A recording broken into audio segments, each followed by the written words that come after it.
जी cafe lecture 84 आज के lecture का आगाज करते हैं। आज के लेक्चर में हम जो टॉपिक कवर करने जा रहे हैं वो है एक्सपर्ट का। आपको याद होगा चैप्टर 18 के स्टार्ट में मैंने आपको बताया था चैप्टर 18 हमारे दो प्रोफेशनल्स को डिस्कस करता है कि हम अपने ऑडिट के दौरान में इनसे कैसे हेल्प ले सकते हैं। वो दो जो प्रोफेशनल्स हैं वो एक है इंटरनल ऑडिटर और एक है एक्सपर्ट। और इंटरनल ऑडिटर को हमने कल स्टडी किया। हम इंटरनल ऑडिटर के बेसिक कंसेप्ट्स को हमने जब डिस्कस किया उसके बाद हमने ये सीखा कि इंटरनल ऑडिटर को दो तरह से हम उससे हेल्प ले सकते हैं। एक तो ये कि उसका ऑलरेडी किया हुआ काम हम यूज़ कर लें अपने ऑडिट पर्पज़ के लिए, और दूसरा उससे अपनी डायरेक्शन, सुपरविजन एंड रिव्यू में काम करवाएं। यानी ऑलरेडी किया हुआ उसका काम यूज़ नहीं करना बल्कि अपनी ज़ेरे निगरानी उससे काम करवाना है। ये दोनों कंसेप्ट्स डिफरेंट थे और इनमें रिक्वायरमेंट्स किसी हद तक डिफरेंट थी। कुछ रिक्वायरमेंट सिमिलर भी हैं, जैसे दोनों में हम इवैल्यूएट करते हैं कि इंटरनल ऑडिटर कॉम्पिटेंट है, ऑब्जेक्टिव है, इसकी सिस्टमेटिक या डिसिप्लिन्ड अप्रोच है कि नहीं, ये दोनों में इवैल्यूएट करते हैं। लेकिन चूंकि नेचर ऑफ वर्क जो उससे करवा रहे हैं वो डिफरेंट हो जाता है तो हमारी रिस्पॉन्सिबिलिटीज़ भी डिफरेंट हो जाती हैं। हमने स्टडी किया कि अगर हम उसके वर्क को यूज़ करते हैं तो वो किन एरियाज़ में उसके वर्क को यूज़ कर सकते हैं, ये स्टडी किया। और अगर उसके वर्क को यूज़ करते हैं तो हमारी रिस्पॉन्सिबिलिटीज़ क्या होंगी। फिर हमने स्टडी किया कि अगर हम उसका डायरेक्ट असिस्टेंस ऑब्टेन करते हैं तो डायरेक्ट असिस्टेंस के केस में हमारी रिस्पॉन्सिबिलिटीज़ क्या होंगी। तो आपको कुछ रीडिंग असाइनमेंट भी कल के लेक्चर के बाद दे थे, तो उसमें ये बताइए कि लर्निंग ऑब्जेक्टिव 2 इसमें कोई प्रॉब्लम हो तो पूछ लीजिए। कोई ऐसी चीज, कोई ऐसा लफ्ज, ऐसा कंसेप्ट जो समझ नहीं आया जी।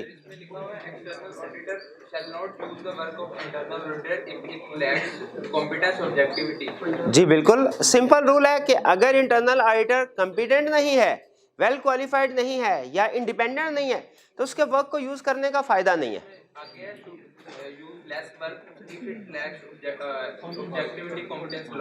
हाँ जी, नहीं देखें, एक है कॉम्पिटेंस, दो अल्फाज इस्तेमाल कर रहा हूं, आपने जो बताना दोनों में फर्क समझ आया कि नहीं। एक है नो कॉम्पिटेंस, एक है लो कॉम्पिटेंस, दोनों में फर्क समझ आ रहा है। जब लो कॉम्पिटेंस हो तो हम काम भी यूज कर सकते हैं लेकिन लेस, और अगर नो कॉम्पिटेंस है यूज ही नहीं कर सकते।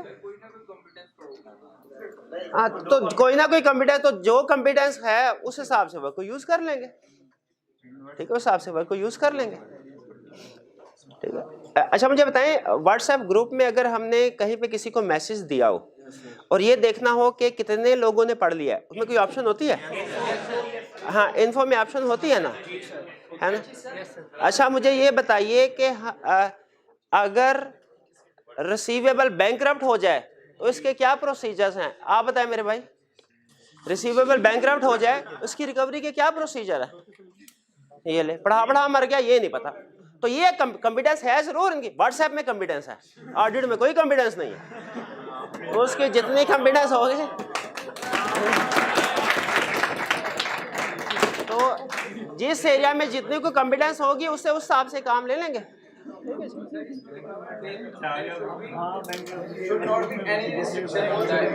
हाँ, वो आगे कह रहा है कि कोई रिस्ट्रिक्शन नहीं होनी चाहिए। जैसे फर्स्ट कीजिए अगर इंटरनल ऑडिट पे रिस्ट्रिक्शन लगा दी जाए कि आपने अपनी रिपोर्ट्स जो बनानी है उसमें बाकी के सारे डिपार्टमेंट्स को कवर करे, ये अकाउंट्स डिपार्टमेंट को कवर ना करे या ह्यूमन रिसोर्स डिपार्टमेंट को कवर ना करे, तो जितनी ज्यादा उसके ऊपर रिस्ट्रिक्शंस लगेंगी इसका मतलब है उसके हाथ पैर बांधे जा रहे हैं, वो खुल के काम नहीं कर सकता, उसकी इंडिपेंडेंस उतनी कंप्रोमाइज होती जाएगी, तो हम उतना ही उसके ऊपर काम की रिलायंस कम करते जाएंगे। और कोई क्वेश्चन? सर ये जो लिखा है internal auditor should be rotated.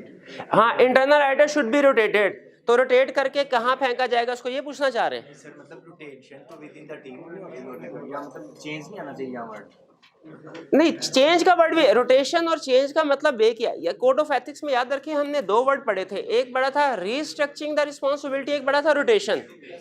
Rotation का मतलब होता है कि उसे टीम का हिस्सा ही नहीं बनाना, उसे किसी दूसरी जगह पे भेज देना है। रीस्ट्रक्चरिंग द रिस्पॉन्सिबिलिटी का मतलब होता है कि टीम का हिस्सा तो बनाओ, उसकी जिम्मेदारियां बदल दो, यानी जिस एरिया में थ्रेट अराइज होता है वो वाला काम उसको ना दो, उसे कोई और काम दे दो। मतलब चेंज ही कर ले। हाँ जी बिल्कुल, ठीक है। रोटेट का मतलब ये चेंज करके उसे किसी दूसरी पोजीशन पे, इंटरनल डिपार्टमेंट से निकाल के किसी दूसरी पोजीशन पे उसे बिठा दिया जाए। जी, रिपोर्टेबल की जो बात लिखी है, चीफ इंटरनल ऑडिटर है, ये सीईओ को रिपोर्टेबल नहीं होता, लेकिन जो डायरेक्टर्स वगैरह तो उसको रिपोर्टेबल होता है, लेकिन डायरेक्टर्स हर वक्त थोड़ी मौजूद होते हैं, उसका तो सारी इन्फॉर्मेशन रिव्यू करनी होगी वो सीईओ। हाँ जी, यहाँ पे एक कंसेप्ट ये लिखा है कि इंटरनल ऑडिटर को इंडिपेंडेंट होना चाहिए, उसे सीएफओ सीईओ को रिपोर्टेबल नहीं होना चाहिए, बल्कि डायरेक्टर को रिपोर्टेबल होना चाहिए। तो स्टूडेंट का क्वेश्चन ये है कि अगर वो डायरेक्टर को रिपोर्टेबल है, डायरेक्टर तो डेली बेसिस पे मौजूद नहीं होते, डेली बेसिस पे ऊपर तो सीएफओ सीईओ मौजूद होंगे। तो याद रखिए प्रैक्टिकली होता क्या है, डेली बेसिस के ऊपर जो इन्फॉर्मेशन ली जाती है वो सीएफओ सीईओ से ली जाती है, उसकी बेस पे इंटरनल ऑडिटर चीजें नोट करता रहता है। मंथ एंड पे पूरे मंथ की रिपोर्ट बना के डायरेक्टर्स को भेजता है। डायरेक्टर्स को normally internal auditor monthly basis पे रिपोर्ट करते हैं, और डायरेक्टर्स ने ये इंटरनल ऑडिटर को कहा होता है कि मंथली बेसिस के ऊपर आप हमारे रिपोर्ट बना के दीजिए कि कौन से काम ठीक हो रहे हैं, कहाँ पे गड़बड़ है। लेकिन ये भी कहा होता है अगर कोई अर्जेंट नेचर का मैटर आ जाए ना, जिसपे इमीडिएट एक्शन की जरूरत हो, तो वो हमें फौरी तौर पे बता देना। ये कम्युनिकेशन मैकेनिज्म डायरेक्टर्स और इंटरनल ऑडिटर ने एक दूसरे के साथ एग्री किए होते हैं। नॉर्मली सीईओ भी डायरेक्टर ही होता है, देखें बिल्कुल ऐसे होता है। लेकिन याद रखें हम वो बात कर रहे हैं बोर्ड की, वो बोर्ड ऑफ डायरेक्टर्स को रिपोर्टेबल होता है, किसी एक इंडिविजुअल डायरेक्टर्स को नहीं, इंटरनल ऑडिटर बिल्कुल। तो अगर सीईओ डायरेक्टर है भी तो वो 10 डायरेक्टर में से एक डायरेक्टर होगा, ठीक है। रिपोर्ट जाएगी जो कलेक्टिवली सारे डायरेक्टर्स को जाएगी, उसमें अगर वो सीईओ कोई गड़बड़ कर भी रहा है तो बाकी के जो दूसरे डायरेक्टर्स होंगे उन्हें रिपोर्ट मिलेगी, पता चलेगा, उसके खिलाफ एक्शन लेंगे। जी,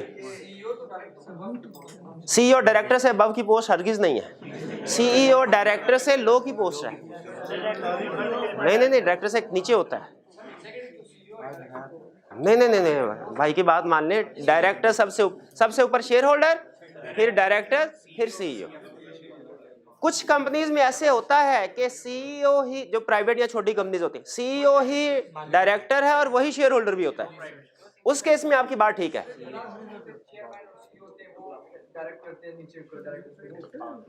सब देखे, डायरेक्टर सबसे ऊपर है, सबसे ऊपर शेयर होल्डर, लेकिन शेयर होल्डर चूंकि मैनेजमेंट में इन्वॉल्व नहीं होते इसलिए उन्हें हम नॉर्मली डिस्कस नहीं करते, वो साइड पे हो गए।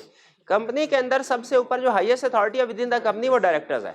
बाकी जितने भी लोग हैं, चेयरमैन है, चीफ एग्जीक्यूटिव हैं, सीईओ सीएफओ वगैरह, ये सारे उसके अंडर काम करते हैं डायरेक्टर्स के, वन बाय वन। जी मेरे भाई का मसला हल क्यों नहीं कर देते यार आप, ये परेशान है। हाँ जी ये भैया हो ठीक है, चलें जी, पूछिए सवाल। Objectivity of internal auditor में है client employment decisions like hiring, firing, e-firing से क्या मतलब है? अच्छा पूछ भी रहा है, हंस भी रहा है, पता है इसको। क्या मैं फायरिंग करके दिखाऊं? भाई इसको क्लास से बाहर निकाल दे, बाहर निकाल दे बाहर भाई, जब फटाफट धक्के दे के बाहर निकालो इसको। ये होता है फायरिंग। और नहीं सच में समझा रहा हूँ, किसी को जॉब से निकालना ये होता है फायरिंग।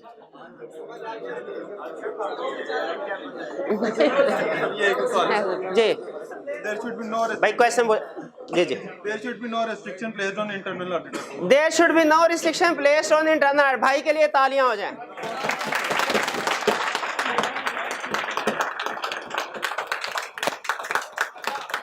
चर्च का शौक फरमाते हैं आप, हैं चर्च का, अफीम का है? अभी है जी। और कोई क्वेश्चन नहीं? अभी लेट आए, वो तो पीछे बैठते हैं, तो आगे बैठा हुआ है, ये पहले टाइम पे आया होगा ये। तो बैठा कैसे है इधर, उड़ के आया?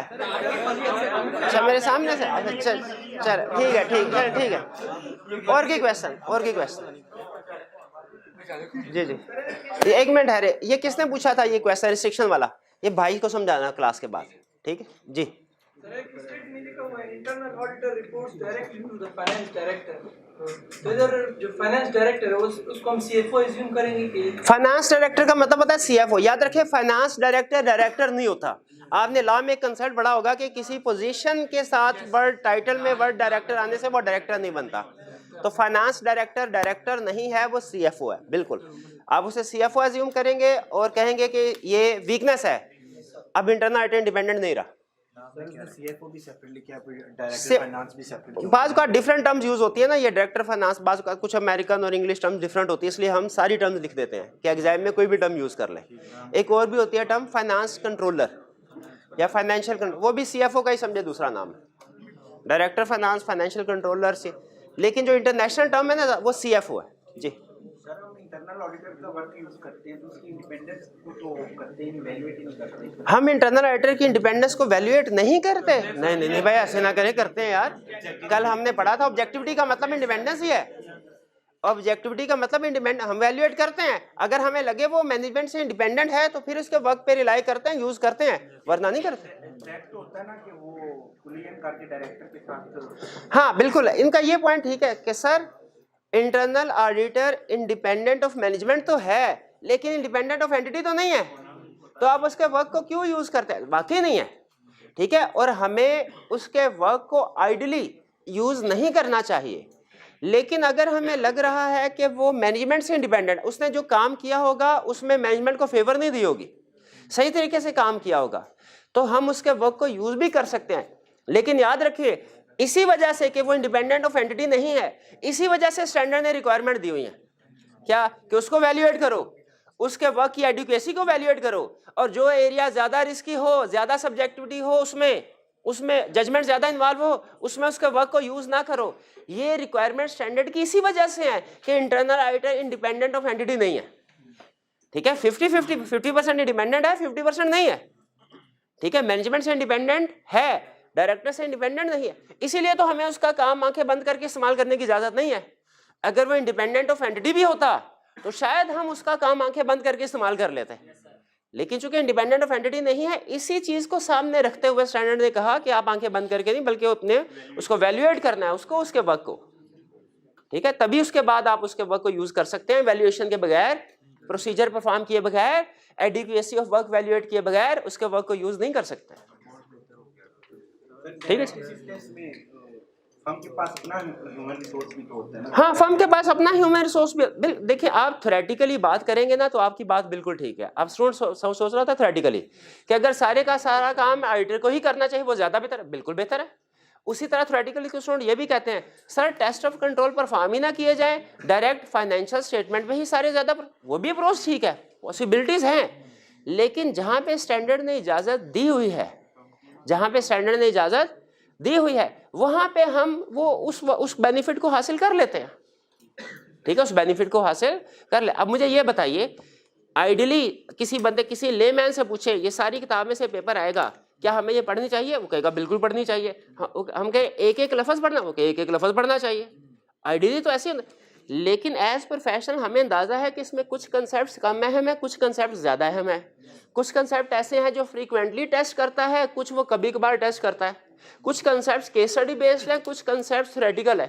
तो हमें अपनी स्ट्रेटजी को इन फैक्टर को सामने रख के चेंज कर देना चाहिए कि नहीं, कि हम बजाय ये कि हर एक पे एक तरह से प्रोसीजर परफॉर्म कर रहे हो, प्रोसीजर को थोड़ा कम ज्यादा कर सकते, छोड़ते किसी को नहीं, चीज को नहीं, लेकिन इंपॉर्टेंस को सामने रखते हुए स्ट्रेटजी को चेंज कर लेते हैं। एग्जैक्टली इसी तरह थ्योरेटिकली अगर आप ये समझते हैं ना तो बिल्कुल ठीक है कि हर काम ऑडिटर को खुद ही करना चाहिए, बेहतरीन सिचुएशन तो यही है। लेकिन देखिए ऑडिटर भी इन दी एंड एक बिजनेसमैन है, वो ये चाहता है कि जो ऑब्जेक्टिव है उसका बिल्कुल पूरा हो, लेकिन कम से कम वक्त में, ठीक है, कम से कम वक्त में। जैसे मेहनत करके तो सारे पास हो जाते हैं, ठीक है, लेकिन असल जो स्मार्ट स्टडीज है वो क्या है, उसका अप्रोच क्या है? आखिरी महीने नहीं कि साथ साथ मेहनत की जाए, बजाय ये कि आखिरी 2 महीनों में आप 6-6 घंटे डेली पढ़े, उससे बेहतर है पहले महीने से आप 2 घंटे डेली पढ़े, ठीक है। 2 या इवन पहले महीने से ही अगर आप 1.5 घंटा भी डेली पढ़ते हैं तो उसकी आउटपुट प्रोडक्टिविटी ज्यादा है, बजाय ये कि आखिरी 2 महीनों में आप 6-6 घंटे डेली पढ़ते हो। तो हम सारा काम ऑडिटर को खुद जरूर करना चाहिए, लेकिन अगर बिजनेसमैन है ना ऑडिटर, वो ये सोचे यार कहीं पे अगर मुझे बेनिफिट मिल सकता है, कम काम करके भी मकसद पूरा हो सकता है, तो वो हमेशा कोशिश करता है कि अपनी एफिशिएंसी को इंक्रीज करने के लिए वो काम कर ले। ठीक है, जैसे दुनिया का कोई स्टैंडर्ड ऑडिटर को 100% टेस्टिंग करने से नहीं रोकता। ऑडिटर करता नहीं है, लेकिन अगर करना चाहे कर सकता है, लेकिन दुनिया का कोई ऑडिटर नहीं करता। क्यों नहीं करता? क्योंकि वो काम अब मिलाजा क्यों बढ़ाए। वही अगर सैम्पलिंग बेस के ऊपर ऑब्जेक्टिव पूरा हो रहा है तो वो सैम्पलिंग बेस पे एग्जैक्टली उसी तरह अगर किसी जगह स्टैंडर्ड ने इजाजत दी है कि आप किसी दूसरे प्रोफेशनल के वर्क को यूज कर सकते हो, तो याद रखें हमें कर लेना चाहिए, लेकिन स्टैंडर्ड की रिक्वायरमेंट को पूरा करते हुए। क्योंकि जिन लोगों ने स्टैंडर्ड बनाया उन्हें भी ये बात पता थी कि इंटरनल ऑडिटर वाले डायरेक्टर्स के अंडर काम करते हैं, अगर डायरेक्टर्स कहें तो हो सकता है वो उनसे मिलकर कोई फ्रॉड भी कर दे और छुपाएं। इसीलिए उन्होंने कहा कि पहले वैल्यूएशन करें, ठीक है, उनकी कॉम्पिटेंस की, नॉलेज की, रेपुटेशन वगैरह सारी चीजें देखें, फिर उसके बाद उनके वर्क को भी आपके ख्याल में जब हमने इंटरनल ऑडिटर को वैल्यूएट कर लिया तो उसके वर्क की एडिक्वेसी के प्रोसीजर परफॉर्म करते हैं ना। ये प्रोसीजर कहाँ लिखे हुए पहले ये बताइए। Page number 221, valuate adequacy of work of internal audit function. Exam में अक्सर पूछता है ये प्रोसीजर क्यों लिखे हुए। जब हमने पेज 220 पे इंटरनल ऑडिटर को वैल्यूएट कर लिया कि बंदा ठीक है, काम का है, ईमानदार है, इंडिपेंडेंट, वैल्यूएट कर लिया, तो फिर पेज 221 पे एडिक्वेसी ऑफ वर्क क्यों वैल्यूएट कर रहे हैं भला? सिर्फ एक रीजन की वजह से कि स्टिल पॉसिबिलिटी है इंटरनल ऑडिटर डायरेक्टर के साथ मिलके काम में गड़बड़ कर दे, फ्रॉड कर दे। इसीलिए वो कहते हैं कि आपने कुछ ना कुछ ये जो प्रोसीजर जो है ये जरूर परफॉर्म करना है। क्लियर हो गया जी? जी सर, जैसे कि हमने प्रोसीजर परफॉर्म किया, इंटरनल ऑडिटर को वैल्यूएट किया, फिर उसके वर्क को भी यूज़ कर लिया, तो अगर बाद में वर्क को यूज़ किया वो गलत निकला तो फिर इसमें कौन जिम्मेदार है? हाँ, ये एक प्रैक्टिकल नेचर का क्वेश्चन है, थोड़ा एडवांस कंसेप्ट भी है। वो कहते हैं सर अगर फर्ज कीजिए हमने इंटरनल ऑडिटर के वर्क को यूज किया, या आज जो कंसेप्ट पढ़ने जा रहे हैं एक्सपर्ट, उसके वर्क को यूज किया, रिक्वायरमेंट हमने पूरी की, उसके बाद उनके वर्क में गड़बड़ निकल आई, क्या हम ये कह सकते हैं कि जी ये काम हमने तो नहीं किया था, ये काम तो इंटरनल ऑडिटर ने किया था, ये काम तो एक्सपर्ट ने। स्टैंडर्ड इंटरनल ऑडिटर वाले सेक्शन में नहीं, लेकिन एक्सपर्ट वाले सेक्शन में एक कंसेप्ट बताते हैं जो इंटरनल ऑडिटर पे भी इक्वली अप्लाई होता है कि अगर आप इंटरनल ऑडिटर या एक्सपर्ट या किसी भी प्रोफेशनल का वर्क यूज करते हैं, आपकी रिस्पॉन्सिबिलिटी इससे रिड्यूस नहीं होती। इससे आपकी रिस्पॉन्सिबिलिटी, इसका क्या मतलब है रिस्पॉन्सिबिलिटी रिड्यूस नहीं होती? इसका मतलब यह है कि ओवरऑल रिस्पॉन्सिबिलिटी अभी भी आपकी है। रिपोर्ट के ऊपर साइन आपने किया, इंटरनल ऑडिटर ने नहीं किया, एक्सपर्ट ने नहीं किया, आपने किया है। और एक्सटर्नल वर्ल्ड के लिए रिस्पॉन्सिबल कौन है? आप। एक्सटर्नल वर्ल्ड के लिए एक्सटर्नल ऑडिटर रिस्पॉन्सिबल है। तो अगर फर्स्ट कीजिए हम एक्सपर्ट के वर्क को यूज करते हैं, बाद में उससे कोई गड़बड़ निकल आती है, एक्सपर्ट ने काम ठीक नहीं किया, एक्सटर्नल वर्ल्ड किसके खिलाफ केस करेगी?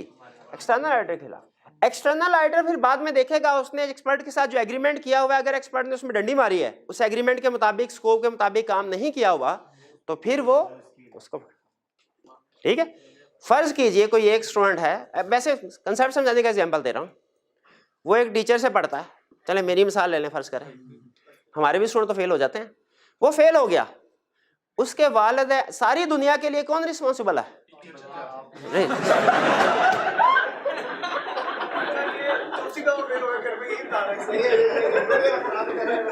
सारी दुनिया उस स्टूडेंट को पकड़ेगी। लेकिन वो स्टूडेंट देखें, फर्ज कीजिए कोई सिलेबस में ऐसा कंसेप्ट था जो टीचर ने नहीं कवर करवाया, कोई टीचर ने नहीं कवर करवाया, तो सारी दुनिया तो उसको कहेगी ना तुमने मेहनत नहीं की। हाँ, उस स्टूडेंट ने जो टीचर के साथ एग्रीमेंट अगर कोई हुआ है, कॉलेज के साथ एग्रीमेंट हुआ है और उसमें ये तय पाया था पूरा सिलेबस कंप्लीट करवाया जाएगा, वो स्टूडेंट फिर उस एग्रीमेंट के बेस पे टीचर के खिलाफ एक्शन ले सकता है। उसके जो रिलेटिव्स हैं वो डायरेक्ट टीचर के खिलाफ कोई एक्शन नहीं ले सकते। उसी तरह अगर हम एक्सपर्ट या इंटरनल ऑडिटर के वर्क को यूज करते हैं, बाद में कोई गड़बड़ साबित होती है, याद रखिए एक्सटर्नल वर्ल्ड हमें पकड़ेगी कि भाई आपकी जिम्मेदारी थी। वो बाद में हम आगे फर्दर देखेंगे कि उस प्रोफेशनल ने जिसने सही काम नहीं किया, हमारा उसके साथ कोई एग्रीमेंट हुआ था कि नहीं हुआ था, एग्रीमेंट हुआ था तो फिर हम ब्रीच ऑफ एग्रीमेंट कॉन्ट्रैक्ट के केस उसके खिलाफ करेंगे। उस बेस पे हमें मतलब एक्सटर्नल वर्ल्ड छोड़ देगी? उस बेस पे एक्सटर्नल वर्ल्ड नहीं छोड़ेगी, उस बेस पे हमने जो लोगों को पेनल्टीज पे की होंगी ना, वो फिर हम उससे क्लेम करवा लेते हैं। ये होता है नॉर्मल।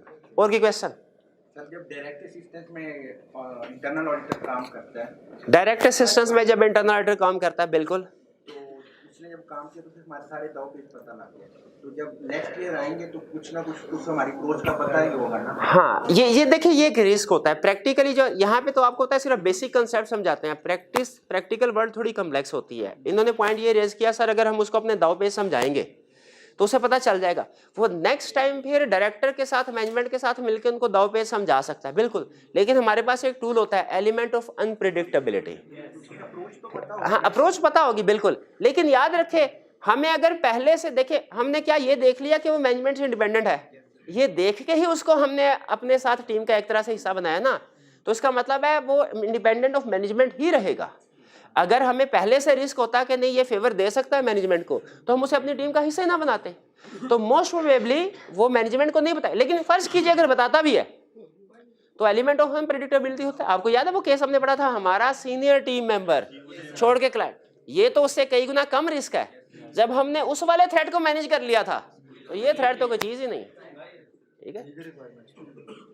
लीगल नहीं, एथिकल, क्या है यार ये। जी, और कोई क्वेश्चन, और कोई क्वेश्चन, कोई क्वेश्चन? अच्छा चलिए, मैं अपनी तसल्ली के लिए कुछ सवाल पूछना चाहता हूँ, सिर्फ ये एग्जाम पॉइंट ऑफ व्यू से जो है। क्या आपको ये पता है कि इंटरनल ऑडिट के स्कोप ऑफ वर्क में कौन कौन सी एक्टिविटीज शामिल है? ये क्लियर है? अच्छा, क्या आपको पता है कि जब हम इंटरनल ऑडिट फंक्शन या इंटरनल डिपार्टमेंट भी से कहते हैं, एक ही बात है, इसको वैल्यूएट करेंगे तो क्राइटेरिया क्या रखना है हमने, कंपिटेंस को कैसे वैल्यूएट करेंगे, ऑब्जेक्टिव, ये पता है आपको? अच्छा, इसमें आपने दो तरह से इसको कवर करना है। एक तो रिप्रोडक्शन के पॉइंट कि कंपिटेंस, ऑब्जेक्टिविटी या सिस्टमैटिक एंड डिसिप्लिन अप्रोच को कैसे वैल्यूएट करना है, ध्यान में रखिएगा। कभी एग्जाम में कहता है इंटरनल फंक्शन को कैसे वैल्यूएट करोगे, कभी कहता है उसकी ऑब्जेक्टिविटी को कैसे वैल्यूएट करोगे। दोनों में फर्क है, पहले वाले में तीनों पॉइंट लिखने हैं, दूसरे वाले में सिर्फ ऑब्जेक्टिविटी। रिप्रोडक्शन भी पूछ सकता है, प्लस कोई केस स्टडी में किसी इंटरनल ऑडिट फंक्शन के बारे में इंफॉर्मेशन दे के आपसे कह सकता है बताओ इवैल्यूएट करो इसको। उसमें कुछ पॉइंट इंटरनल ऑडिटर के स्ट्रांग होंगे, कुछ वीक होंगे, ये ध्यान में रखें। मिक्सर दिया होगा उसने, आपने स्ट्रेंथ पॉइंट को लैदा करना है और वीक वाले पॉइंट को लैदा करना है। और अगर स्ट्रेंथ वाले पॉइंट ज्यादा हुए तो आप कहेंगे हम इसके वर्क पे रिलाई कर लेंगे, और अगर वीक वाले पॉइंट ज्यादा हुए आप कहेंगे हम इसके वर्क पे रिलाई नहीं करेंगे या कम रिलाई करेंगे। तो ये वैल्यूएशन हो गई क्लियर। फिर इसके बाद वैल्यूएटिंग एडिक्वेसी ऑफ वर्क, ये क्लियर हो गया, इसके क्या प्रोसीजर परफॉर्म करेंगे। Evaluating adequacy of work of internal auditor clear हो गया। इसमें दो चीजें बतानी है आपने जब एग्जाम में क्वेश्चन में पूछेगा, क्या वैल्यूएट करना है और कैसे वैल्यूएट करना है। प्रोसीजर, फैक्टर्स टू वैल्यूएट और प्रोसीजर परफॉर्म, दोनों बताने हैं। वैल्यूएटिंग एडिक्वेसी ऑफ वर्क में दोनों चीजें बतानी है। कौन सी दोनों चीजें? फैक्टर्स टू कंसीडर जो 4, और प्रोसीजर्स टू परफॉर्म, ये भी मेरा हाल है 4 ही है, ये 4 ही है बिल्कुल, दोनों 4।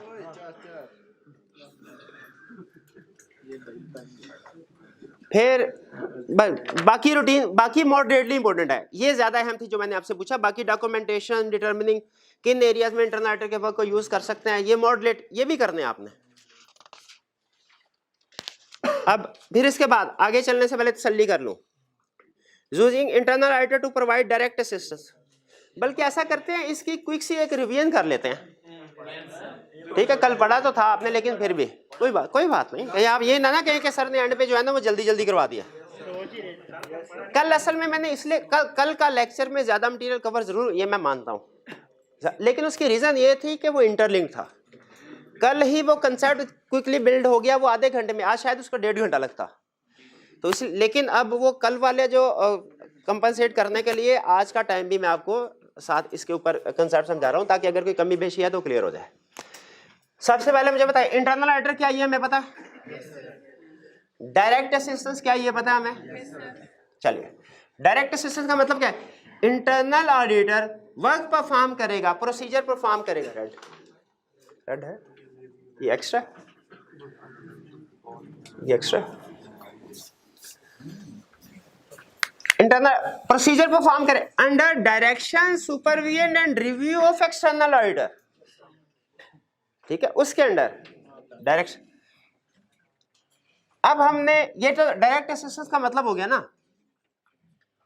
अब हमने सबसे पहले ये देखना है, किसी क्लाइंट पे गए, हम उससे इंटरनल ऑडिट से डायरेक्ट असिस्टेंस ऑब्टेन कर सकते हैं कि नहीं। वो कहता है अगर उसकी कॉम्पिटेंस नहीं है डायरेक्ट असिस्टेंस ऑब्टेन ना करे। ये तो हमने यूजिंग द वर्क में भी पढ़ा था। अगर ऑब्जेक्टिविटी लैक करता है डायरेक्ट असिस्टेंस ऑब्टेन ना करे, ये तो हमने।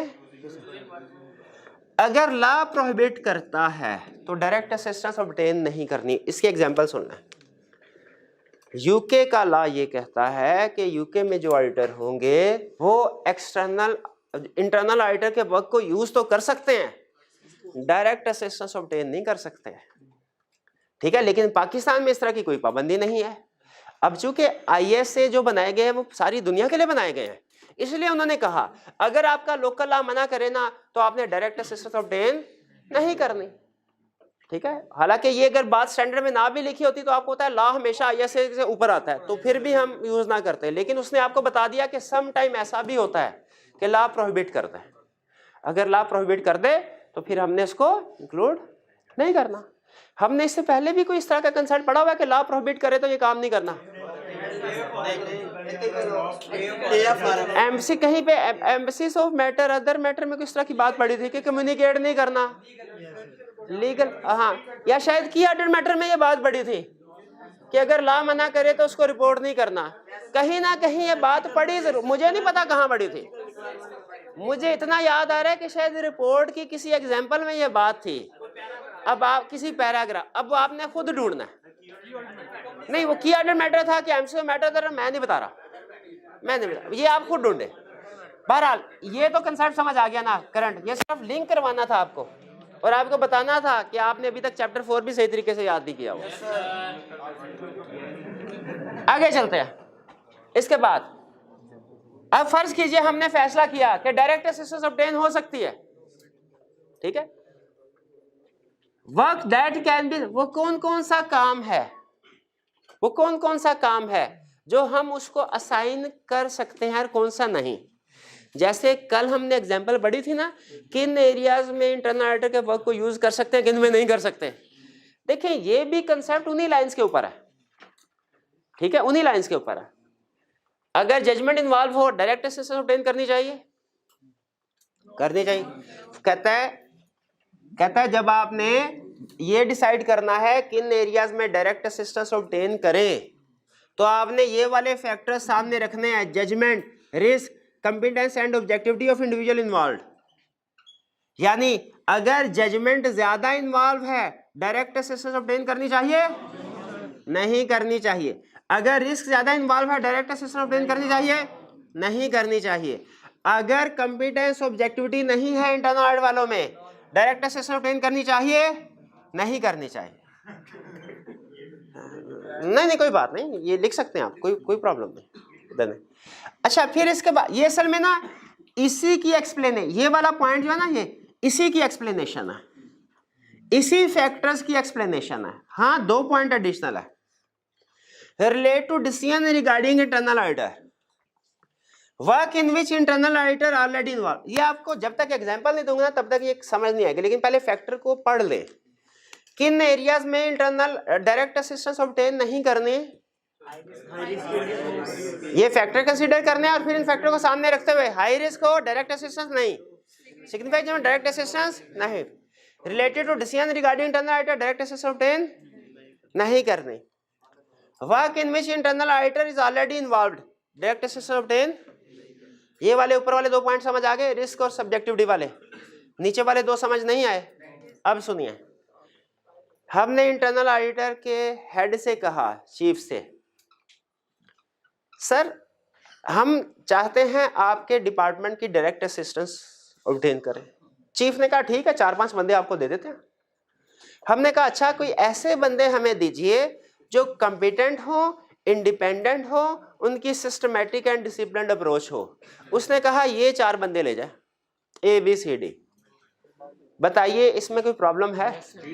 क्या प्रॉब्लम है? वैल्यूएशन हमें खुद करनी चाहिए, वैल्यूएशन हमें खुद करनी चाहिए। वैल्यूएशन के काम को हम नहीं कह सकते उनको कि आप लोग ये काम करें।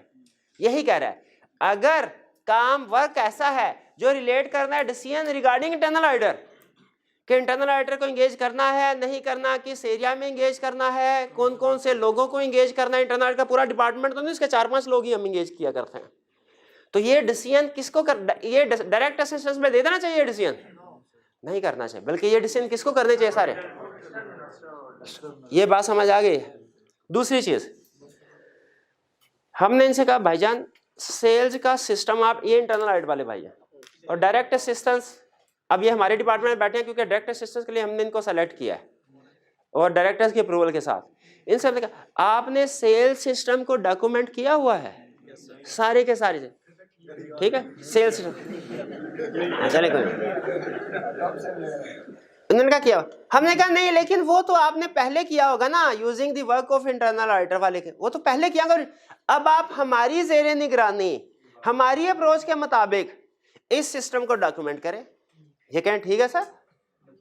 ये गए 3 दिन बाद आए और सेल्स सिस्टम हमारे सामने रख दिया। बताइए ये 3 दिन क्या करते रहे? 3 दिन क्या करते रहे? 3 दिन कुछ भी नहीं करते रहे, याशी करते रहे। और 3 दिन हाँ पुराने वाला ही उठा के ले। यही कह रहा है कि जो वर्क ऑलरेडी उसने कर लिया है ना इंटरनल ऑडिट वाले ने, वो चाहे डायरेक्टर के लिए किया होगा, चाहे उसको रिपोर्ट किया नहीं, कि ऑलरेडी कर लिया ना, वो काम इससे नहीं करवाना। ये हमेशा 2 नंबरी करेगा और वही काम दोबारा ले आएगा, वही काम दोबारा ले आएगा। हमारी सुपरविजन होगी। अच्छा चलें छोटी सी एग्जांपल, अब 2 मिनट एक्स्ट्रा बैठ जाएंगे, 3 मिनट रियल एग्जांपल देता हूँ। हमारी जो जनरेशन थी ना, उसको एक बड़ा प्लस पॉइंट था, हमसे ऊपर वाले लोग जो है ना वो कंप्यूटर से वाकिफ नहीं थे, और हमसे नीचे वाले जो लोग हैं ना वो कंप्यूटर के साथ कंफर्टेबल थे। तो बाज़ औक़ात कुछ एनालिसिस करना, जैसे कोई डाटा है ना, वो फ़र्ज़ कीजिए ब्रांच वाइज है, उसको पार्टी वाइज कन्वर्ट करना है ना, मैनुअली काम करें तो उस पर 2 दिन लग जाते हैं, ठीक है? लेकिन हम चूँकि अब हमारे जो सीनियर थे ना, सीनियर मैनेजर वगैरह थे, बहुत उन्हें पता था कि इस एनालिसिस से क्या रिस्क सामने आएगा। लेकिन वो हम जूनियर को कहते थे ये रिस्क, ये एनालिसिस करके आओ, कितना टाइम चाहिए? हम कहते थे सर इसके लिए 3 दिन चाहिए। वो कहते हैं 3 दिन नहीं, इसके लिए 2 दिन चाहिए होते हैं, मुझे पता है। जब 2 दिन के अंदर एनालिसिस करके आओ, हम 2 दिन खूब गेम शेम खेला करते थे, और आखिरी 1 घंटे में उस डाटा को एक्सेल में डाला, फिल्टर शिल्टर लगाए, उसको क्लासीफाई किया जैसे, और साथ में एक आधा ग्राफ भी बना दिया।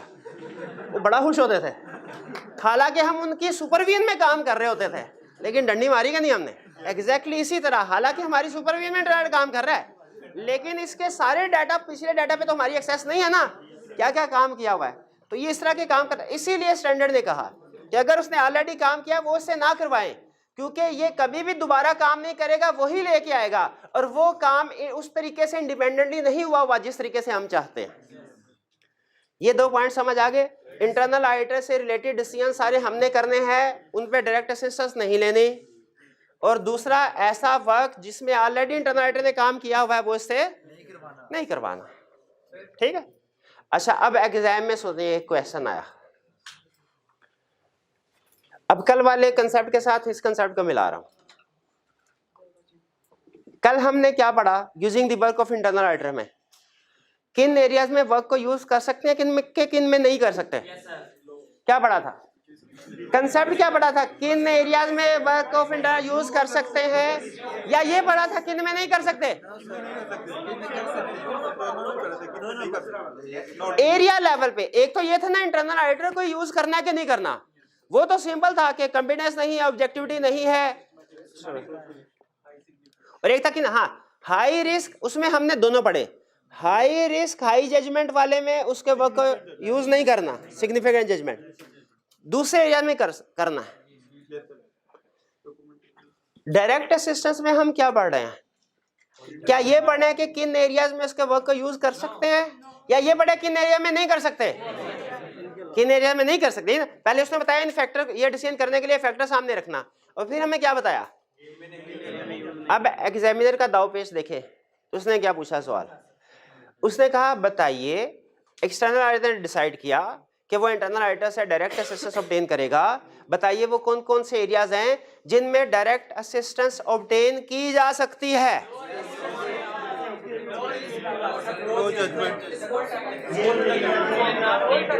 अब सुने, उसमें बहुत से स्टूडेंट्स ने क्या सोचा भला?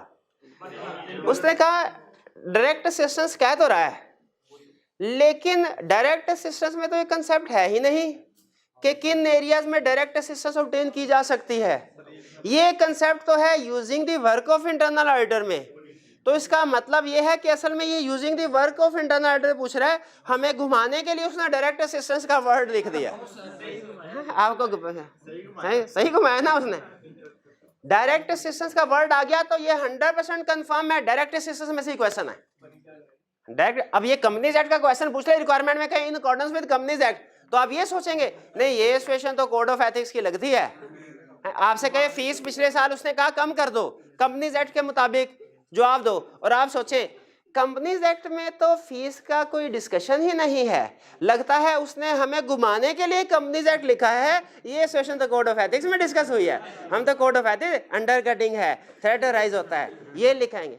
ये सही लिखा गया भाई, जब क्लियरली कंपनीज एक्ट लिख दिया तो उसका मतलब कंपनीज एक्ट ही। आप उसे बताएंगे कि इसमें कोई इशू अराइज नहीं होता। एग्जैक्टली उसी तरह जब उसे क्वेश्चन लिखता है डायरेक्ट असिस्टेंस, तो डायरेक्ट असिस्टेंस के अंदर ही जवाब देना है। हाँ, अब आपने ये लिखा, अब उसने ये पूछा ना, बताया क्या है किन एरियाज में डायरेक्ट असिस्टेंस ऑब्टेन नहीं करने, और पूछा क्या है किन में कर सकते। या तो इसी को उल्टा दे या आसान हल लिख दे, ये सारा लिख के कहते हैं इन एरियाज में डायरेक्ट असिस्टेंस ऑब्टेन नहीं की जा सकती, बाकी अदर एरियाज में डायरेक्ट असिस्टेंस ऑब्टेन कर सकते हैं। भाई ये बात समझ आई आपको? फिर आगे वही बात, कल हम ऑडिटर रिस्पॉन्सिबिलिटी क्या है, ऑडिटर की रिस्पॉन्सिबिलिटीज क्या है, जब डायरेक्ट भाई इवैल्यूएट करना है उसको, इंटरनल ऑडिटर को, कॉम्पिटेंस ऑब्जेक्टिविटी को, एग्रीमेंट करना है किसके साथ, डायरेक्टर के साथ भी, उससे एनओसी लेना है। आपको कोई इतराज तो नहीं? आपको ये एनओसी मैंने खुद ही लिखा है, मतलब ये स्टैंडर्ड में नहीं लिखा हुआ, मतलब उससे परमिशन लेनी है। और इंटरनल ऑडिटर से किस लिए कि भाई सारे मामला कॉन्फिडेंशियल रखना, और अगर कभी ड्यूरिंग आवर वर्क तुम्हारी ऑब्जेक्टिविटी को कोई मसला होना, कोई प्रेशर डालने की कोशिश करे, कोई और मसला, तो हमें बता देना ताकि हम एप्रोप्रिएट एक्शन ले लें।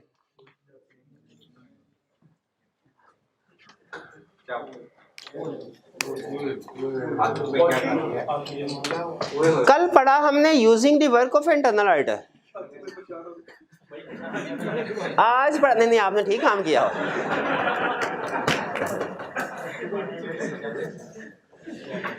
यूजिंग द वर्क से पहले कंपिटेंस ऑब्जेक्टिविटी को वैल्यूएट करते हैं, डायरेक्ट असिस्टेंस में भी कर रहे हैं, करना भी चाहिए। एग्रीमेंट इधर कर रहे हैं, उधर एग्रीमेंट नहीं थे, क्योंकि इसे हम खुद करते, उसको बताना है ना किस तरीकाकार से काम करना है, इसलिए ध्यान में रखिएगा डायरेक्ट असिस्टेंस में एग्रीमेंट है, यूजिंग में नहीं है। ये बात भी समझ आ गई। लेकिन कल जो एग्जाम में, कल वाले लेक्चर में जो एग्जाम में बार बार क्वेश्चन पूछता है वो कौन सा था, जो एग्जाम में बार बार क्वेश्चन पूछता है, evaluating adequacy of work of internal auditor, वो यहां पे नहीं है। Evaluate adequacy of work of internal, उसके वर्क इवैल्यूएट, यहां पे तो हमारी ज़ेरे निगरानी काम कर रहा है, इसमें इवैल्यूएटिंग एडिक्वेसी ऑफ वर्क नहीं है, बल्कि इसमें है डायरेक्शन सुपरविजन रिव्यू जैसा। और आपको याद होगा हम अपने टीम मेंबर की डायरेक्शन सुपरविजन रिव्यू किया करते हैं, हमारी रिस्पांसिबिलिटी अपने टीम मेंबर की। तो जिस तरह हम अपने टीम मेंबर की डायरेक्शन सुपरविजन रिव्यू करते हैं, उसी तरह इसकी भी, किसकी, internal direction supervision and review करेंगे। अच्छा, मेरा आखिरी सवाल, अगर आपने इसका सही जवाब दे दिया था तो ये टॉपिक आपको चैप्टर 18 समझ आ गया। एक सवाल मेरा, हमारा जो टीम मेंबर है, जो जेन्युइन हमारा ट्रेनी स्टूडेंट, उसको हम कोई काम देते हैं, हमारी ज़ेरे निगरानी काम करता है, डायरेक्शन सुपरविजन रिव्यू होती है। अब ये इंटरनल ऑडिटर है, इससे डायरेक्ट असिस्टेंस ऑब्टेन कर रहे हैं, डायरेक्शन सुपरविजन रिव्यू होगी, इसकी भी होगी। बताइए, सोच के बताना है किसकी डायरेक्शन सुपरविजन रिव्यू ज्यादा होगी। कितने स्टूडेंट्स का ख्याल है ट्रेनी स्टूडेंट की ज्यादा होगी, कितने स्टूडेंट का इंटरनल ऑडिटर की? शाबाश, इंटरनल ऑडिटर की ज्यादा। रीजन क्या है भला? वो उतना है कॉम्पिटेंट, चेक कर लिया, है ऑब्जेक्टिव, चेक कर लिया, लेकिन उतना कॉम्पिटेंट, उतना ऑब्जेक्टिव नहीं है जितना हमारे टीम मेंबर वो कैफ क्वालिफाई करके आए होते हैं। ठीक है, हाँ, और उनका कोई उनका ताल्लुक नहीं है क्लाइंट के साथ। इसीलिए उसने कहा डायरेक्शन, सुपरविजन एंड रिव्यू की एक्सटेंट हमारी ज्यादा होगी। इसमें हमने क्या करना है, उसके वर्क को सपोर्टिंग डॉक्यूमेंट के साथ चेक करना है। उसके वर्क को सपोर्टिंग डॉक्यूमेंट, हम कहेंगे भाई अच्छा ये तुम कह रहे हो टेस्ट ऑफ डिटेल तुमने सैंपल सेलेक्ट किया, ठीक किया, जरा इस सैंपल, भाई इसकी राइटिंग भी अच्छी है यार। हाँ यार, वो क्लास के बाद मिलना मुझसे। नहीं मैं सीरियस हूँ, नौकरी पक्की इंशाल्लाह। अच्छा तो इसका मैंने कहा अच्छा जरा स्पोर्टिंग डॉक्यूमेंट तो दिखाओ मुझे, स्पोर्टिंग डॉक्यूमेंट तो दिखाओ, ओरिजिनल चेक करने हैं कि सही काम किया कि नहीं किया इसने। फिर नेचर, टाइमिंग एंड एक्सटेंट, अच्छा रिव्यू करना है, कितना रिव्यू करना है ये डिपेंड करता है रिस्क पे, मटीरियलिटी पे, ये डिपेंड करता है इंटरनल ऑडिटर की कॉम्पिटेंस पे। ठीक है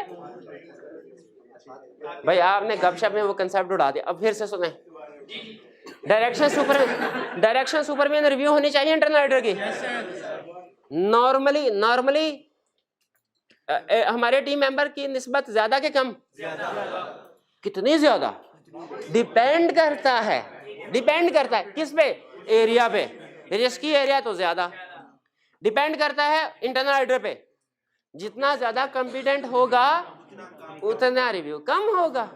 ठीक है, ये फैक्टर को सामने रख के डिसाइड कर। लेकिन नॉर्मल रूल क्या है, जनरल रूल, कि अपने वाले टीम मेंबर की निस्बत ज्यादा। अच्छा, आप इस बात से कल वो एक स्टूडेंट परेशान हो गए थे, कहते सर कभी आप कहते हैं कि कंपिटेंस है तभी काम यूज करना है वरना नहीं करना, और फिर आगे चल के कहते हैं अगर कंपिटेंस नहीं कम है तो फिर कम वर्क यूज करना है, ज्यादा है तो फिर। आप तो इस पे कंफ्यूज नहीं हो रहे ना, क्योंकि बताया था कंपिटेंस कोई एक क्वांटिफाइबल क्राइटेरिया नहीं हमारे पास, वो थर्मामीटर नहीं है ये इंटरनेट के साथ लगाया पता कंपिटेंस इतनी है, यस है नो, नहीं, जजमेंटल वर्क होता है।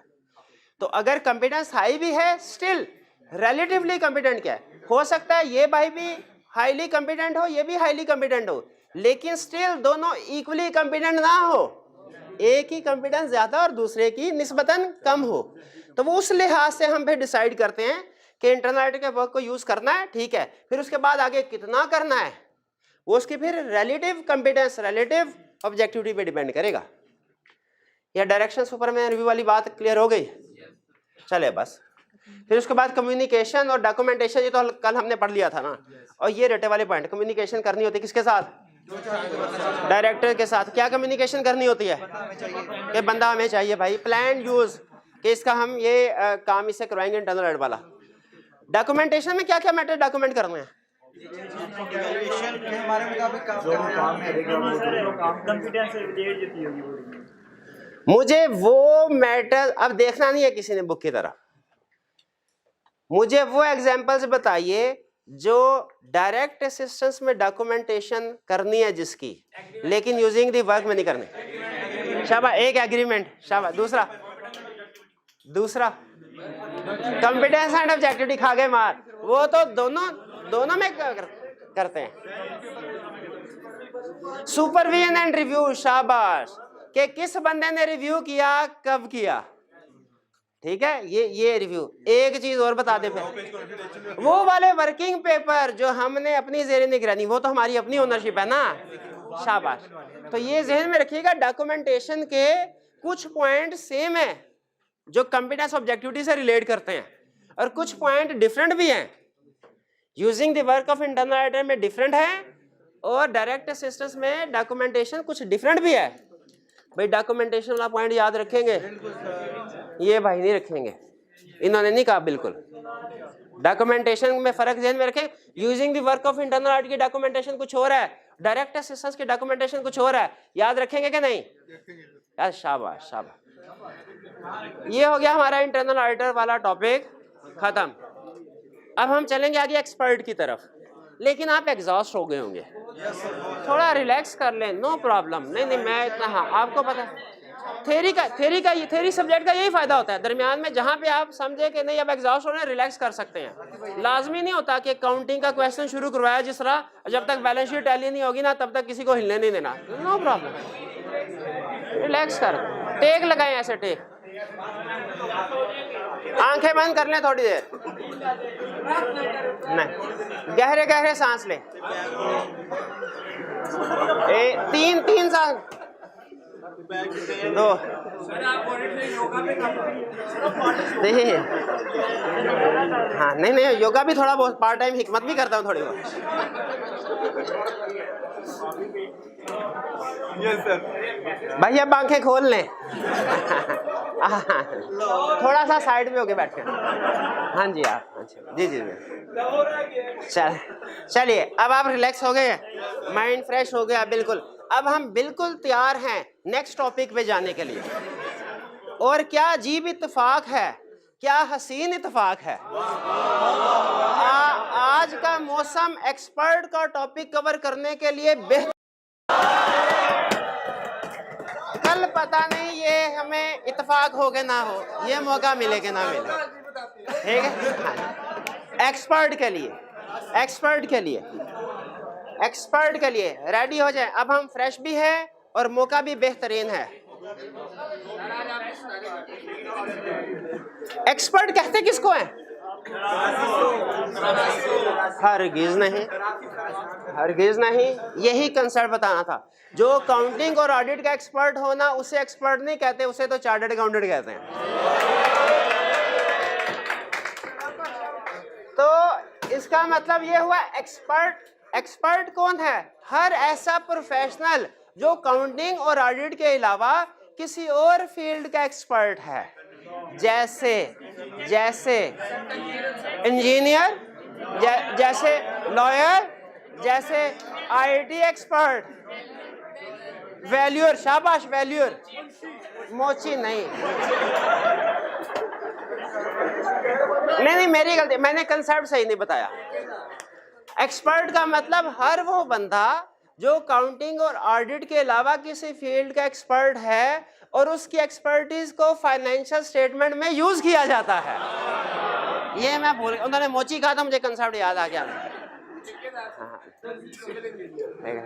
अच्छा, अब एक्सपर्ट किसको कहते हैं ये समझ आ गया आपको। अब यूजिंग द वर्क का मतलब क्या है? यूजिंग द वर्क का मतलब उसके किए हुए काम को यूज। अच्छा, इसमें डायरेक्ट असिस्टेंस नहीं है एक्सपर्ट वाले टॉपिक में, जिंदगी आसान, आधा टॉपिक तो इजी हो गया। क्या इसमें डायरेक्ट असिस्टेंस है? नहीं। क्यों नहीं है भला?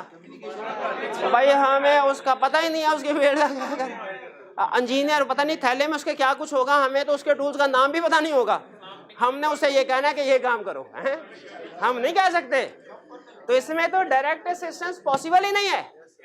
इसमें डायरेक्ट असिस्टेंस, तो इसमें क्या है? Using work of an expert, यानी हम एक्सपर्ट से कहेंगे ये काम कर दो, वो अपने घर जाएगा, काम करके आएगा और हमने उसके काम को यूज करना है।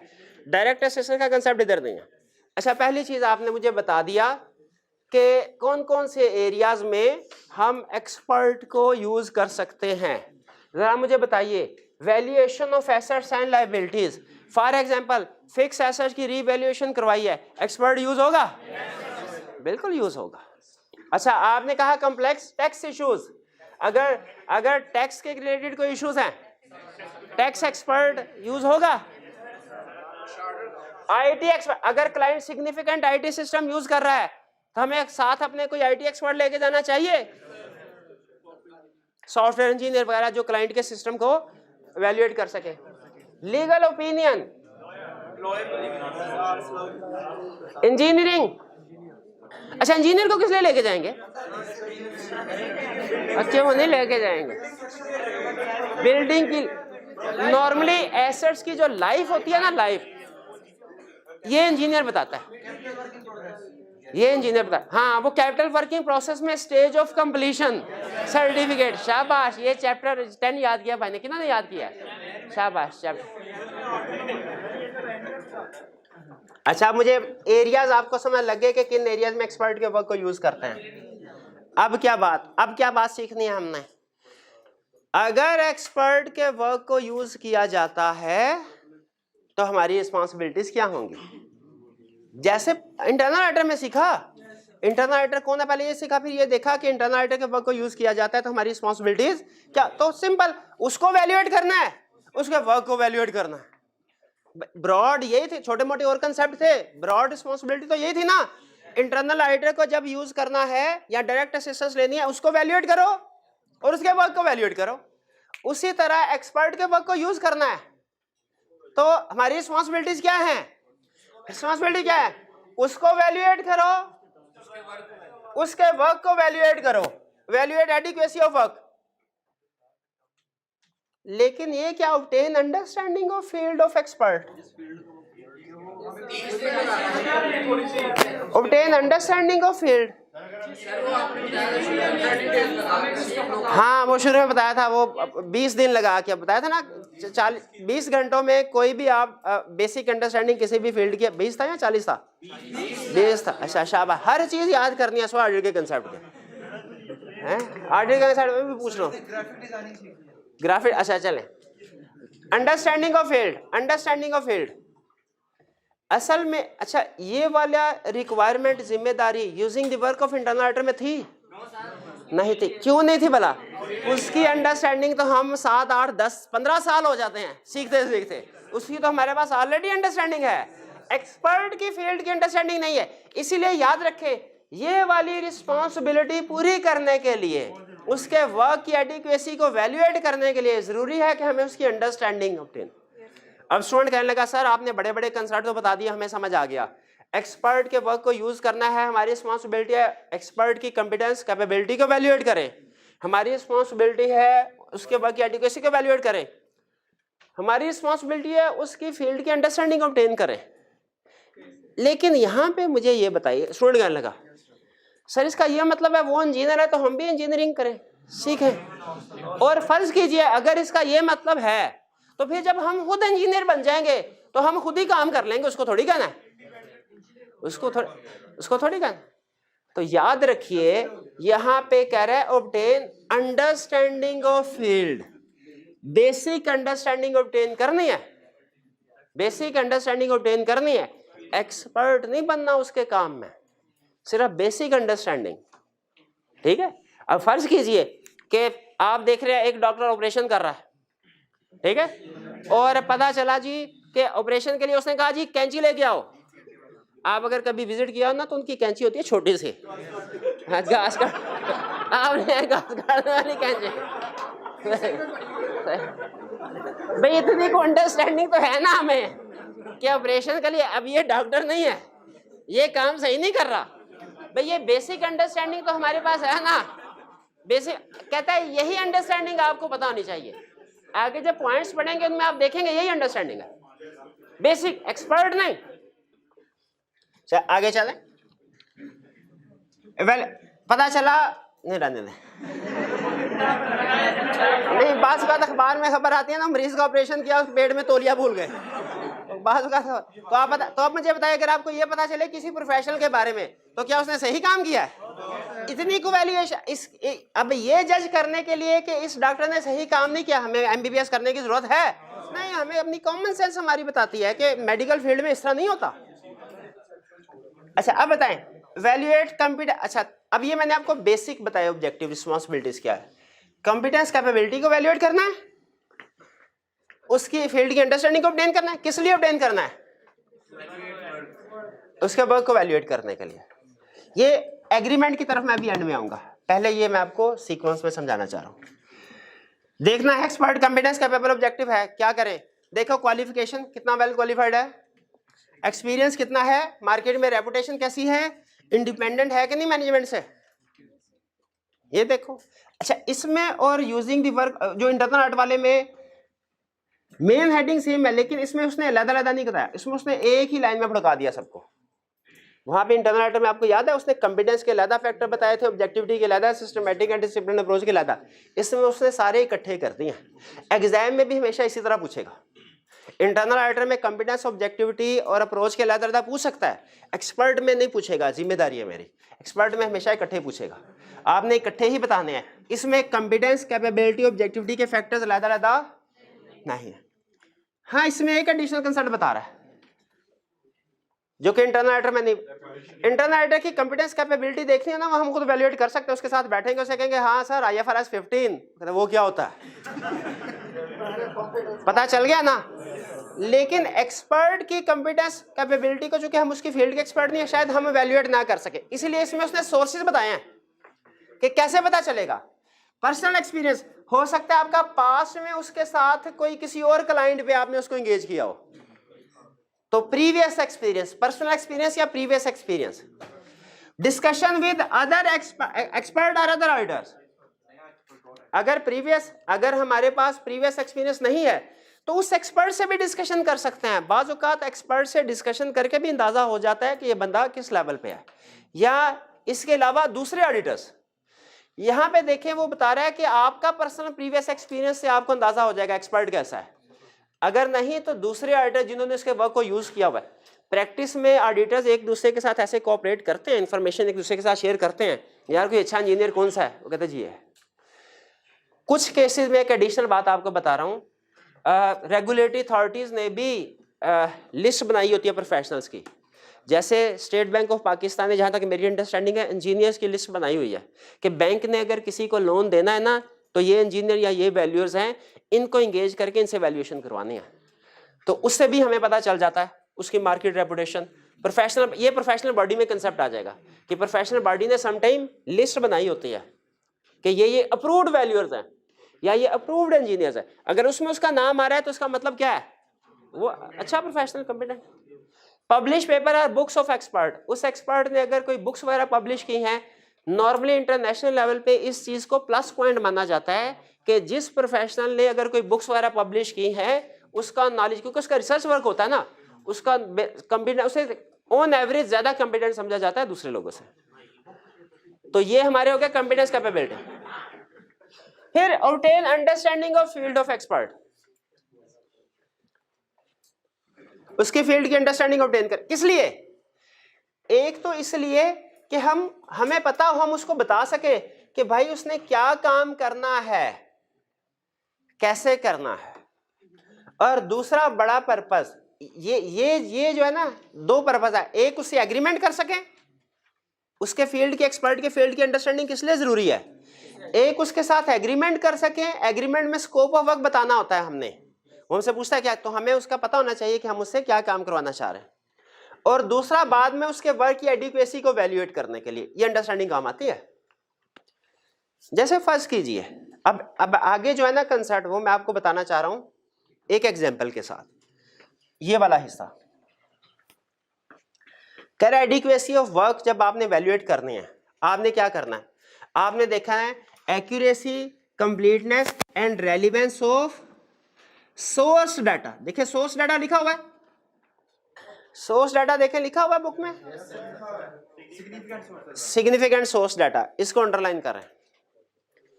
हमने देखना है ये एक्यूरेट है, कंप्लीट है, रेलिवेंट है कि नहीं।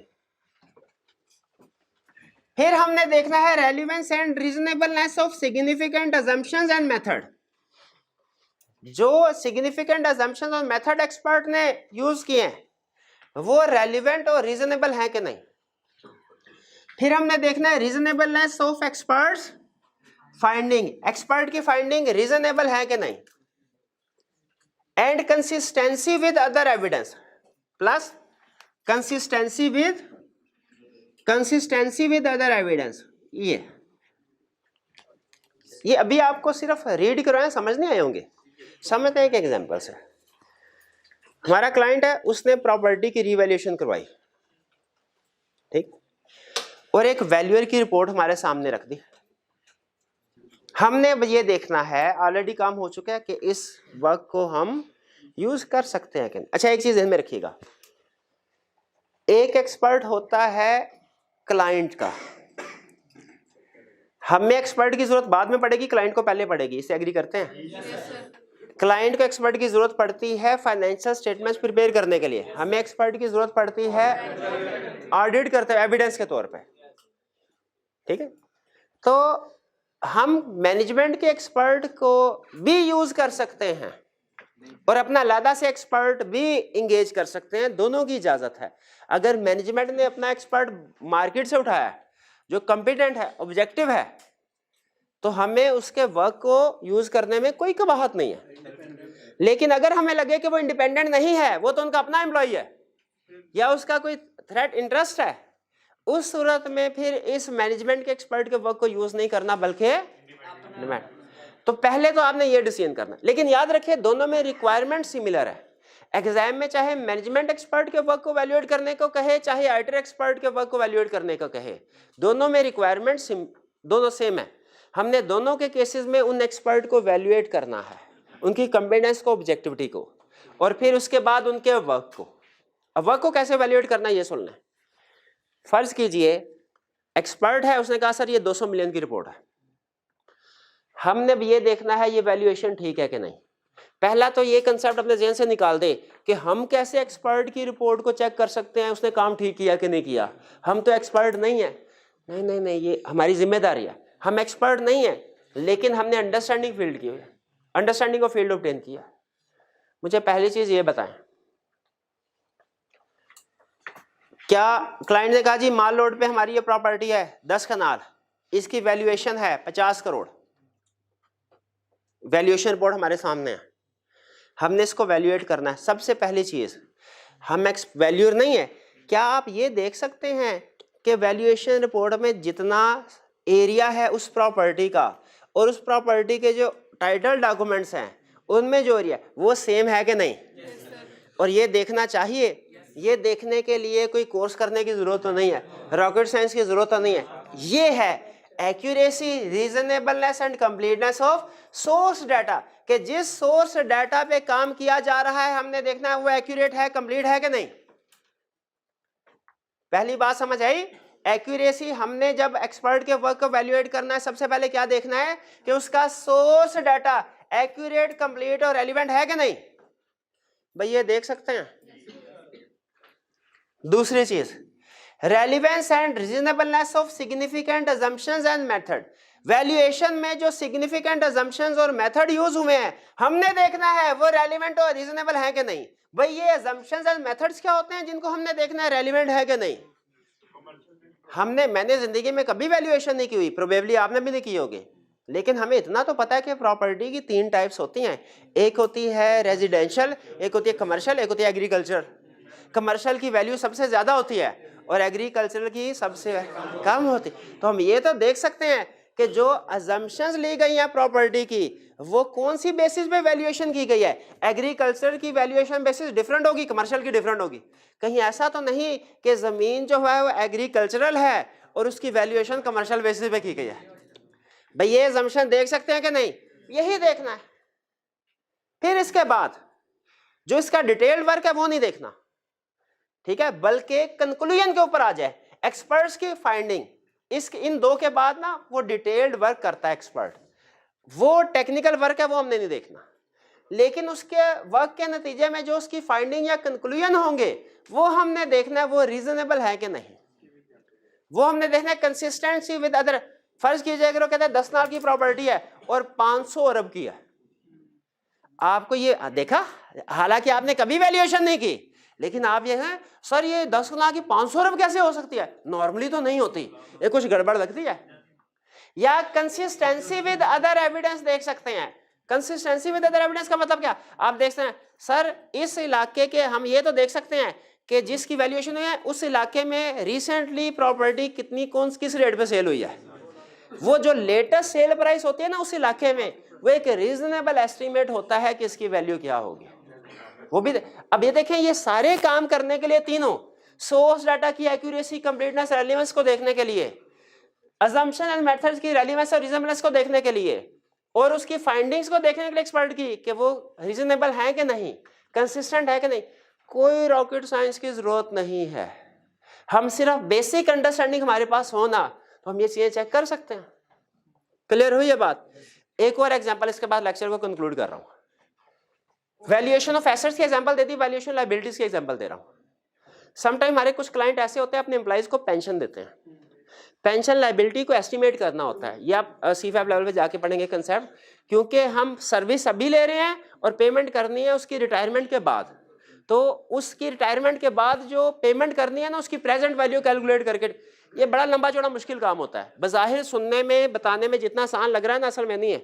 इसमें बहुत सी अजम्पशंस होती हैं कि एम्प्लॉय रिटायर कब होगा, जब रिटायर होगा उसकी लास्ट सैलरी क्या होगी, डिस्काउंट रेट क्या होगा, शाबाश, वो रिटायर होने के बाद कितना अरसा जिंदा रहेगा, क्योंकि आपने आउटफ्लो उतने अरसे तक रहे। ये सारे रीजनेबल, ये सारे एस्टिमेट्स होते हैं, तो मुश्किल काम होता है, एक्सपर्ट की जरूरत पड़ेगी। अब बताइए, हमारे सामने एक्सपर्ट ने कहा सर ये पेंशन लायबिलिटी है, हम क्या इसको वेरीफाई कर सकते हैं कि ये एडिक्वेट है कि नहीं? कहा नहीं कर सकते।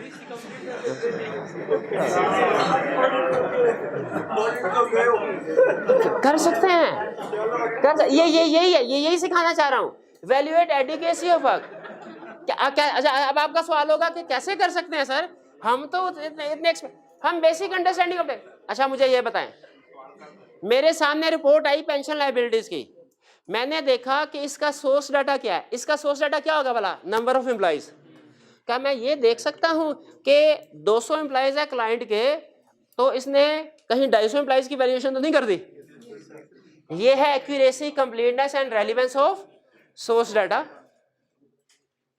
ठीक है, तो हमने ये देखना है कि सोर्स डाटा एक्यूरेट है, कंप्लीट है, रेलिवेंट है कि नहीं।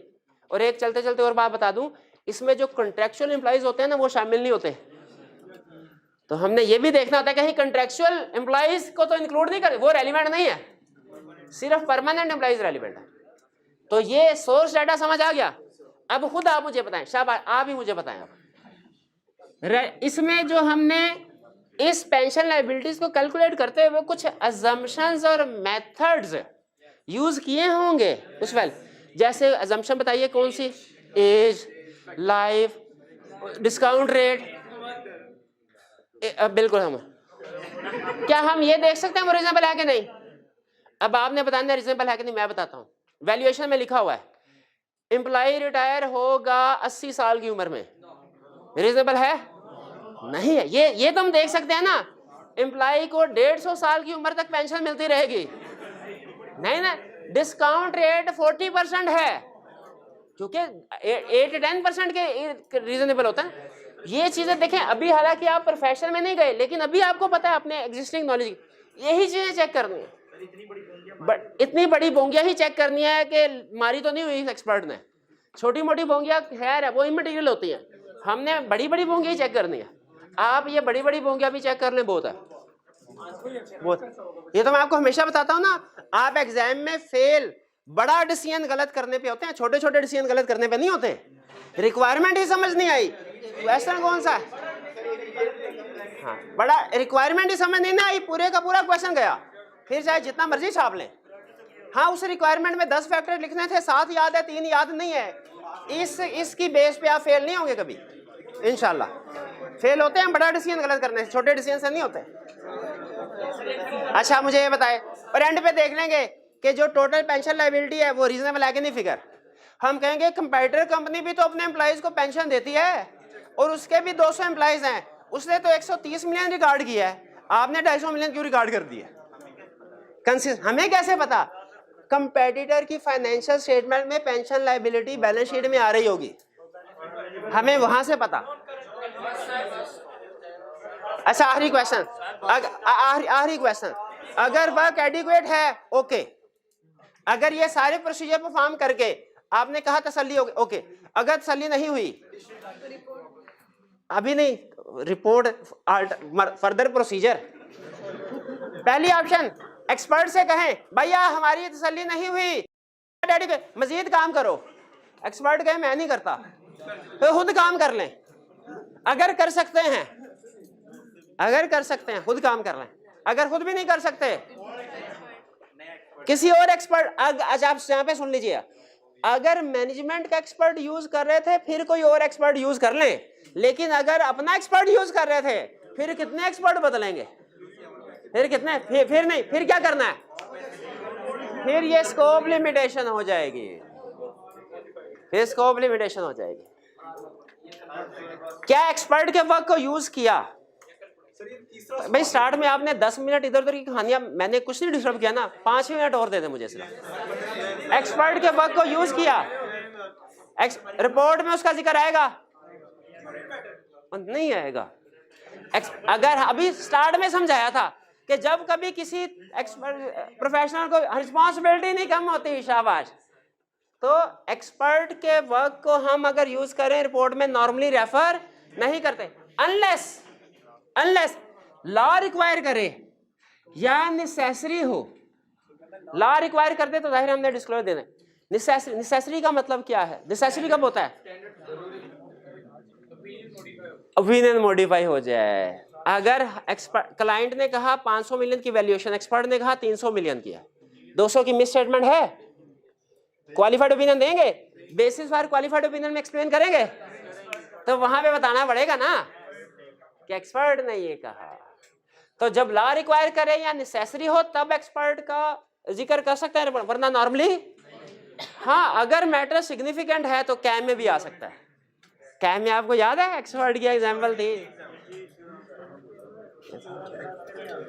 ठीक है, नहीं पढ़ा रहा। हालांकि अभी एक छोटा सा कंसेप्ट रह गया है, नहीं पढ़ा। एग्रीमेंट होता है, पता है, उस एग्रीमेंट में स्कोप ऑब्जेक्टिविटी डिस्कस करते हैं, नहीं पढ़ा रहा। इंगेजमेंट लेटर ऑडिटर के साथ हुआ था, उसमें मैनेजमेंट की रिस्पांसिबिलिटी, ऑडिटर रिस्पांसिबिलिटी लिखी थी। यहाँ पे भी एक्सपर्ट की और ऑडिटर रिस्पांसिबिलिटी आएगी, नहीं पढ़ा रहा। फॉर्मेट ऑफ रिपोर्ट क्या होगा और कॉन्फिडेंशियलिटी रिक्वायरमेंट तो बिल्कुल ही नहीं पढ़ा रहा। ये तो कल पढ़ा दिया था कि इंटरनल ऑडिटर के साथ एग्रीमेंट, उसको भी कहा था ना, इंटरनल ऑडिटर को भी कहा कॉन्फिडेंस, एक्सपर्ट को भी नहीं पढ़ा रहा। कल पढ़ेंगे, और कल टाइम आपको याद है 2 बजे। चलिए, और ये असाइनमेंट, हाँ, लेकिन ये सारी चीजें नहीं पढ़ा रहा, लेकिन एक चीज बता रहा हूं, क्या ये असाइनमेंट लाजमी करनी है, असाइनमेंट लाजमी करनी है, ठीक है जी। बस आज का लेक्चर यहाँ पे खत्म करते हैं। अल्लाह हाफिज।